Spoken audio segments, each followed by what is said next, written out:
این قسمت لامپ LED چون برق رسانه باید حتما با چسب برق بپوشونیمش. این قسمت از تخته رو حتما برش میدیم به شکل شیبدار که باعث نارسایی برق نشه. از اونجایی که دختر کوچولوی من عاشق ماهه و جدیداً کلمه ماه خیلی زیاد بگه، من دوست داشتم که براش این کار رو انجام بدم. امیدوارم که شما هم لذت ببرید. ماه مواد لازم و قیمت هر کدوم در بهار 1403 به این ترتیبه. بیس چوبی ماهمون 230، چسب چوب 30 تومن، چسب 1210، رنگ اکریلیک 5 و پودر سنگ و پودر ملینا 5 و لامپ LED و رابط کلید روشن خاموشش 90 تومن شد که در مجموع 370 تومن حدودی با احتساب بیشترین حد دارم میگم. اگر این کارو درست کنید و بفروشید حدوداً 2 تا 2.5 میلیون سودشه. تا انتهای ویدیو همراه من باشید تا تمام ریزنکاتی که در طول کار انجام میدم رو ببینید و از تمام روش‌های مرسوم هم صحبت میکنم. در ابتدا ما به یه بیس ماه نیاز داریم که اونو میتونیم اینترنتی سفارش بدیم یا از لوازم هنریای شهرمون تهیه کنیم. من جلوتر بهتون سایتی که خرید کردم و ازش راضی بودم و معرفی میکنم و هر کس که میخواد بدونه لطفاً کامنت بذاره و من براش می‌نویسم که از چه سایتی خریداری کردم. همونطور که میبینید این بیسای ما قطرهای مختلفی دارن که من قطر 45 سانت رو خریدم وگرنه 50 60 70 به بالا هم داره. این LED های مخصوص هست که از لوازم الکتریکی ها خریده میکنیم. این رابطش هستش. این سیم از اونجایی که میبینید کمی کلفته از این سوراخ رد نمیشه و امکان جداسازیش هم نیست. همونطور که میبینید شما باید قطر اول دایره رو به دست بیارید و ببینید که ما به چه مقدار سیم نیاز داریم. البته نگران نباشید چون این LED ها رو به طور معمول در طول 1 متر 2 متر میفروشن. مثلا در اینجا من 2 متر خریدم و این مقدار زیاده. این خط قیچی رو که میبینید در اینجا خط کات هست. از اینجا میتونیم اضافات رو کات کنیم. یک کلید روشن خاموش حتما قرار بدید. همونطور که میبینید این رابط کوتاه هستش و ما باید بهش سیم اضافه کنیم. اگر که بلد نیستید از یک مردی خواهش کنید که براتون انجام بده و با سیم برق اون رو محکم کنه. اینو باز میکنیم و همونطور که میبینید قسمت بالا میره اون سمت دایره‌ای که فعاله و از توش میشه لامپ رو دید وصل میکنیم و اینو چفتش رو میبندیم. در اینجا لامپ آماده از تست نور میگیریم و به خاطر شرایط فیلمبرداری کمی حالت پلک پلک میزنه و این اوکیه.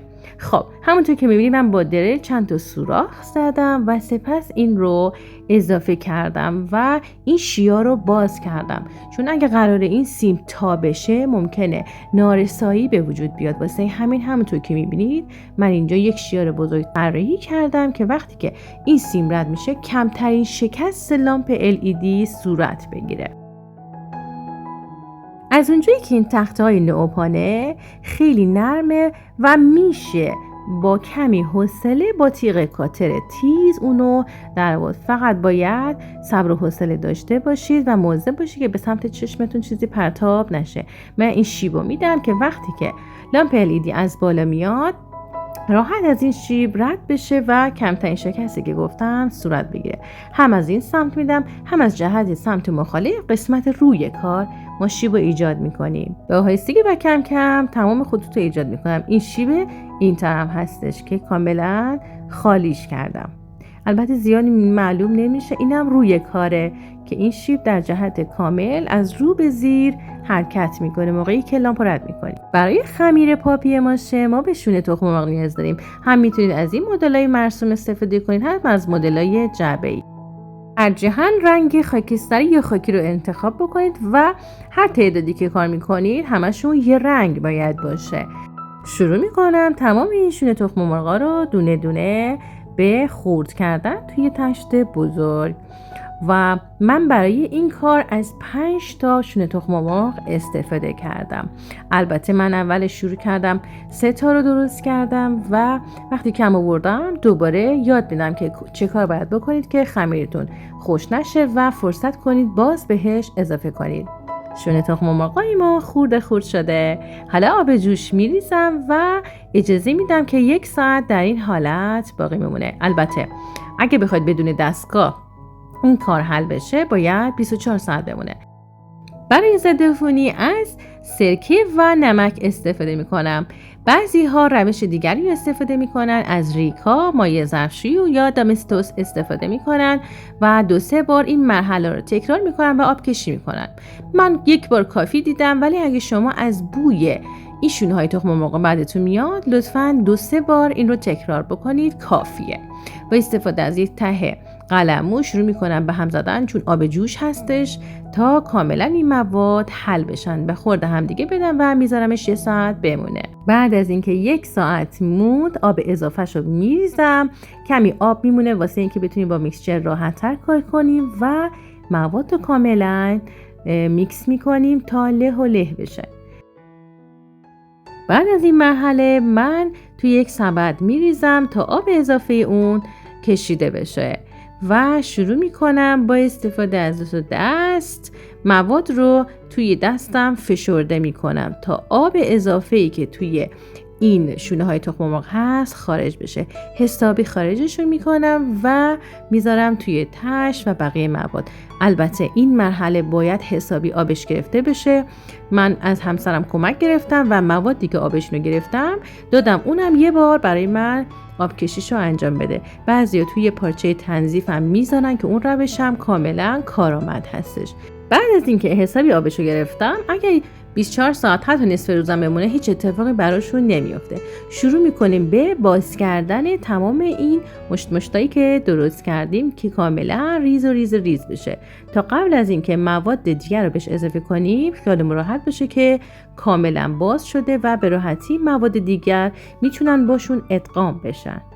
تو بعضی روش‌ها با استفاده از دستگاه 1-2-3 موادم دوباره میزنن، ولی به نظرم به دستگاه فشار میاد. هر شونه تخم مرغ وزن معادل 85 تا 100 گرم داره.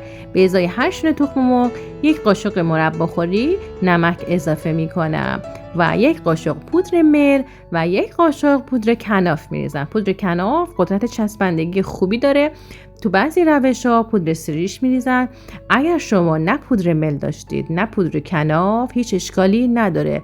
در اون صورت هم کاملا میتونید این طرح رو اجرا کنید. من فقط روشایی که مرسومه رو بهتون میگم. نمک رو به خاطر این میریزیم که دچار کپک نشه در طول خشک شدن. با استفاده از قوطی چسب چوب، من چسب چوب شمال استفاده کردم. من چون مصرفم زیاده معمولا گالونای بزرگ میخرم. شما میتونید گالونای 900 گرمش رو تهیه کنید که به ازای هر شونه تخم مرغ ما حدوداً 100 گرم چسب چوب اضافه میکنیم. همونطور که میبینید من با دست میزنم. اگه شما خوشتون نمیاد میتونید با استفاده از دستکش شروع کنید به زدن، ولی من راحت ترم که با دست این کارو بکنم. در انتها من دوست دارم که موادی به دست بیارم که حالت نوچ نوچ داشته باشه. اگر به دست نچسبه به نظرم چسبندگی خوبی در طول زمان نخواهد داشت. اگه این کارو برای مشتری میزنید باید به این نکته توجه کنید. از یک کیسه استفاده میکنم و شروع میکنم مواد رو روی اون قرار دادن و با استفاده از یک وردنه که از وردنه فوندانت هستش مواد رو پهن میکنم. همونطور که میبینید کمی تو دستم حالت نوچ نوچ شدن داره. این که میگم چسبش کمی بیشتر باشه، مطمئن باشید تو طول زمان نتیجه مطلوب تری داره و تابلو بعد از 6-7 ماه یا 1 سال چسبندگی و پیوستگیش رو از دست نمیده. به اصطلاح کارتون گارانتی میشه که کاملا در طول زمان حفظ میمونه. خب کیسه نایلون رو برمیگردونم و شروع میکنم به آرامی با استفاده از وردنمون شروع میکنیم به پهن کردن. کیسه رو روی این قرار میدیم به خاطر که پخش و پلا نشه در اصطلاح. و میخوام یه دایره اندازه قطر دایره‌ای که بیس ماهمون هست پهن کنم. مقدارش رو با نایلون کار میکنم. البته شما میتونید روی میز کاملا دایره رو اجرا کنید، ولی من یه مقدار کوچیکی رو اینجا اجرا میکنم و یه مقداری رو روی خود تابلو یاد میدم. یعنی این نیست که 100% حتما باید این مرحله رو انجام بدید. میتونید رو خود تابلو مستقیم این کار رو بکنید، ولی پیشنهاد میدم که ابتدا این کار رو انجام حتما بدید. همونطور که میبینید من از بالا به پایین و چپ و راست وردن رو میکشم تا انسجام موادی که میخوام وسط تابلو بذارم، چون وسط تابلو کمی قطر بیشتری داره، پس بهتره که حسابی وردن کاری بشه تا انسجام مواد در هم بیشتر بشه. نیازی به هیچ روغنی نداریم. در بعضی از روش‌ها می‌بینم بعضی عزیزان سرکه می‌ریزن توی مواد اصلی، بعضی‌ها روغن می‌ریزن، بعضی‌ها نرم کننده می‌ریزن، ولی اصلاً پیشنهاد نمی‌کنم چون خود نرم کننده عامل فساده.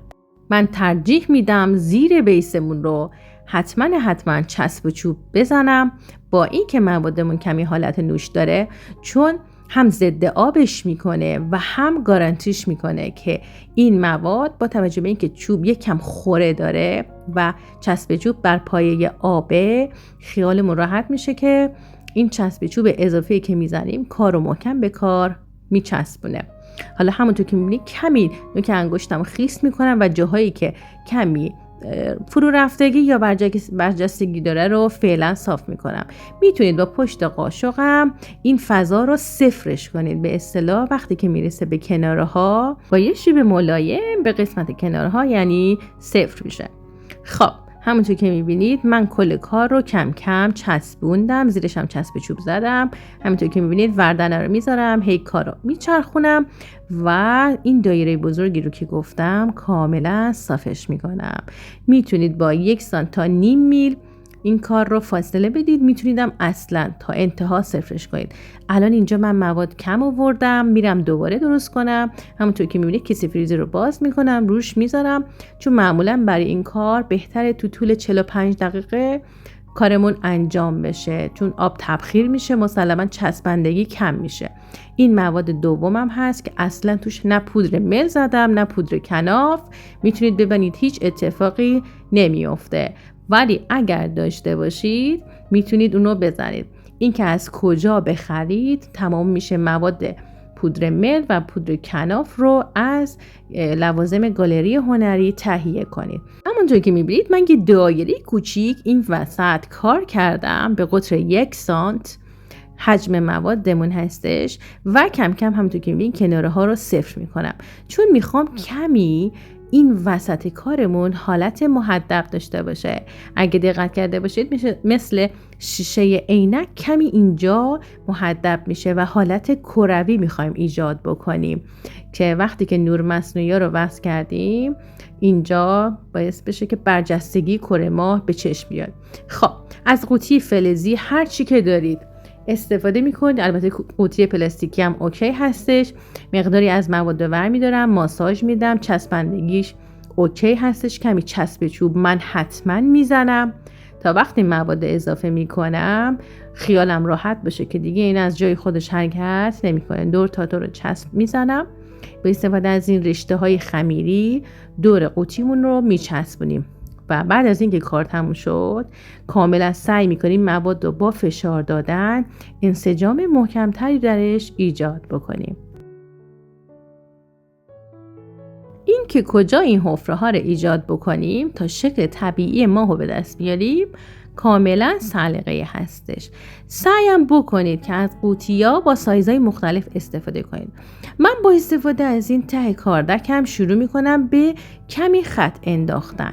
میخوام حالت طبیعی به دست بیارم. کمی میبینید اینا رو میگیرم و وشگون به سمت پایین صفرشو میکنم. همچین حالت شیار میفته و کاملا شبیه کره ماه بشه، خطوطی که توی کره ماه میبینیم. به آرامی میچرخونم و خارجش میکنم و شروع میکنم مواد رو به سمت پشت میارم. از این طرف دستمو میگیرم که این دیوار نشکنه.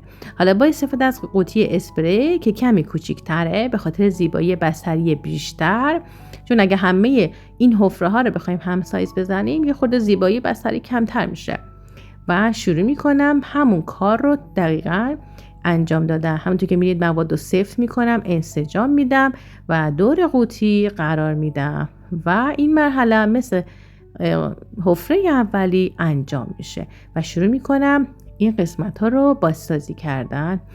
از اونجایی که خمیر زیر نرمه از قسمت وسط میتونیم هی بکشیم به سمت بالا، یا میتونیم از موادی که داریم اگر اضافه داریم شروع کنیم ما اضافه کنیم و همینطور که میبینید من از وسط میکشم به سمت بالا. در این قسمت میام با استفاده از در نوشابه همونطور که میبینید یک دایره خیلی کوچیک و حفره کوچیک ایجاد میکنم.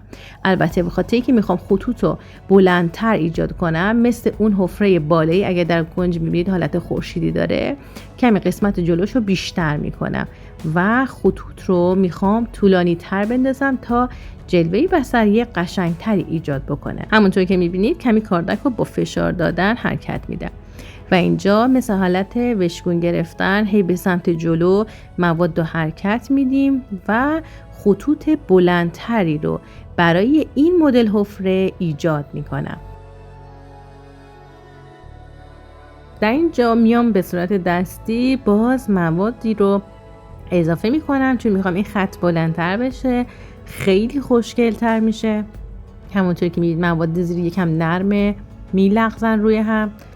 سعی کنید قدرت دستتون به طوری باشه که خیلی دفرمه نشه کادرمون. اگر محتوای ویدئوی آموزشی من رو دوست داشتید لطفاً کلید لایک رو بزنید و با دوستانتون به اشتراک بگذارید. این کار کمک میکنه تا با انرژی بیشتری برای شما تولید محتوا کنم. همونطور که میبینید یه سری مواد میارم چون این قسمت اگه یادتون باشه ضخامت موادمون کم بود و سعی میکنم دور تا دور داخلی حفره بذارم و دستمو از این و از این ور میگیرم. حتی تو این قسمت ها هم همونطور که میبینید من سعی میکنم با موادی که اضافه اومده کارو زیباتر کنم و حالت حفره رو خیلی قشنگتر و نرمتر نمایش بدم. هر جا که احساس کردید میتونید با استفاده از کمی آب، نه خیلی زیاد، کمی آب به نوک انگشتتون بزنید و خطوط رو کمی نرمتر کنید.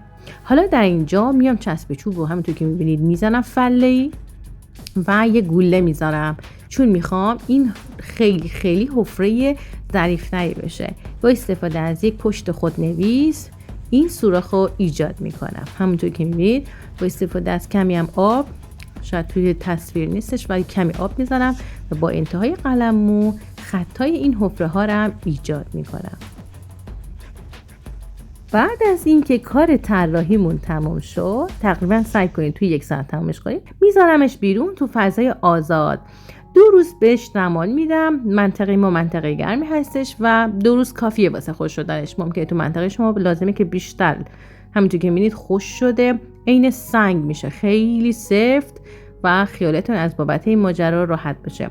بعضیا تو این مرحله شروع میکنن به رنگ کردنش با استفاده از آکریلیک، ولی من ترجیح میدم با استفاده از چسب چوب غلیظ میزنم و تمام این خطوط رو حواسم هست که کاملا آغشته به چسب چوب بکنم، ولی از پودر سنگ استفاده میکنم. پودر سنگ هم از لوازم گالری هنری یا لوازم ساختمانی میتونید تهیه کنید. هی کم کم تمام سطح کارم رو به پودر سنگ و چسب چوب آغشته میکنم چون اینجوری بافت خیلی خوشگل و طبیعی از سطح ماه میده.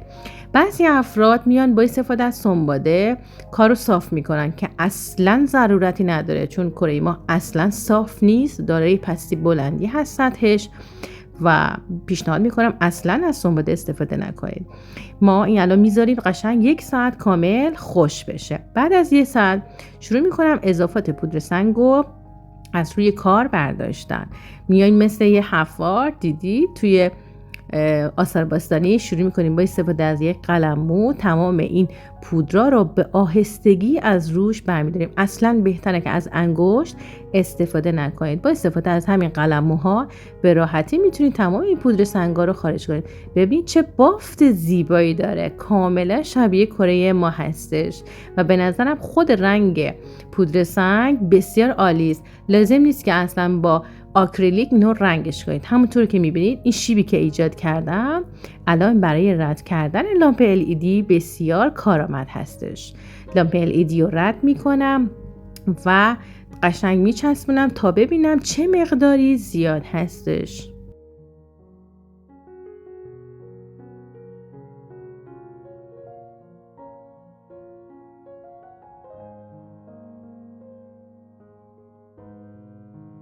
همونطور که اول ویدیو گفتم از قسمتی که علامت قیچی داره شروع میکنیم به برش زدن.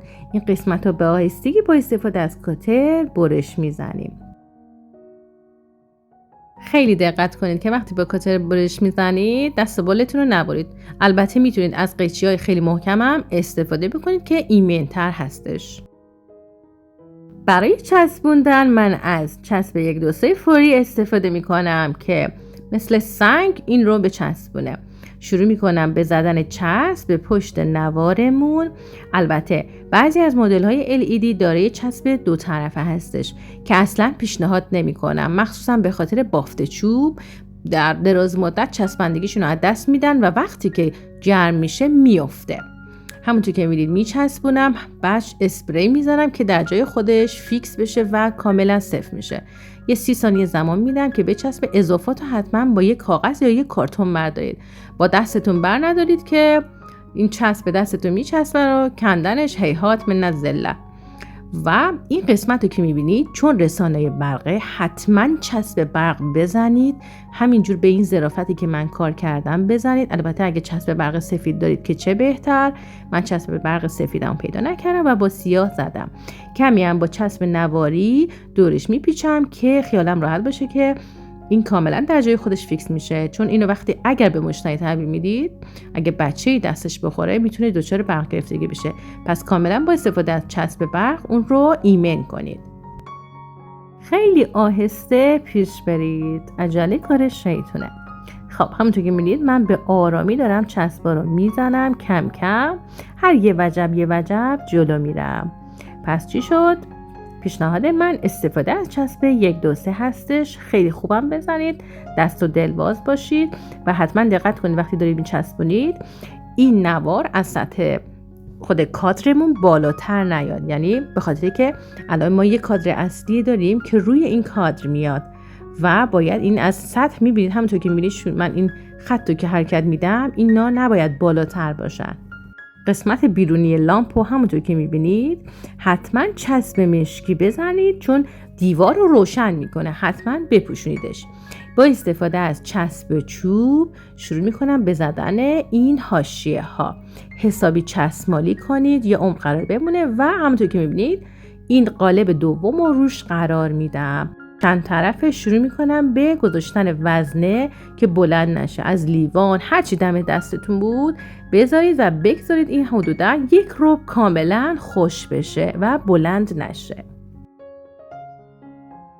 برای رنگ کردن از یه قالب قوطی پنیر خالی استفاده میکنم و شروع میکنم به باز کردن رنگ سفیدمون. رنگ سفیدمون رو باز میکنیم. بهتره که از همین قالبای یک بار مصرف استفاده بکنید چون کمتر خسته میشید و کمتر نیاز به شستشو دارید. من دوست دارم کادر اصلیمو خاکستری روشن کنم. از سفید و مشکی کمک میگیرم و کاملا هم میزنم. همونطور که میدونید حلال رنگای آکریلیک آب هستش و البته این رنگ انقدر فوق‌العاده است که من آب نمیزنم، ولی میبینم حالا تست میگیرم کمی روشنه و کمی تیره ترش میکنم. شروع میکنم با استفاده از یک قلموی بزرگ که قلموی من سایز 11 هستش به رنگ کردن. ولی حتما دقت کنید این کناره های داخلی رو هم که همونطور که نشون میدم آهسته رنگ بزنید که بافت چوب معلوم نباشه. تون شروع میکنم به رنگ زدن. البته من این مرحله رو 2 بار انجام میدم چون چوب یه خورده رنگو میخوره. شما میتونید از پرایمر رنگ آکریلیک هم استفاده بکنید، ولی اگه پرایمرم نداشتید هیچ اتفاقی هم نمیفته. همونطور که میبینید کادر ما آماده شده. دارم بار دوم رنگش میزنم تا حسابی 1 دست بشه. به همین راحتی میذاریم حدوداً نیم ساعت خوش میشه و کار ما آماده است. ماه ممنونم که تا انتهای ویدیو همراه من بودید. امیدوارم در ویدیوهای بعدی شما را ببینم. خدا نگهدار. Thanks for watching. I hope to see you in the next video. Love you. Bye bye.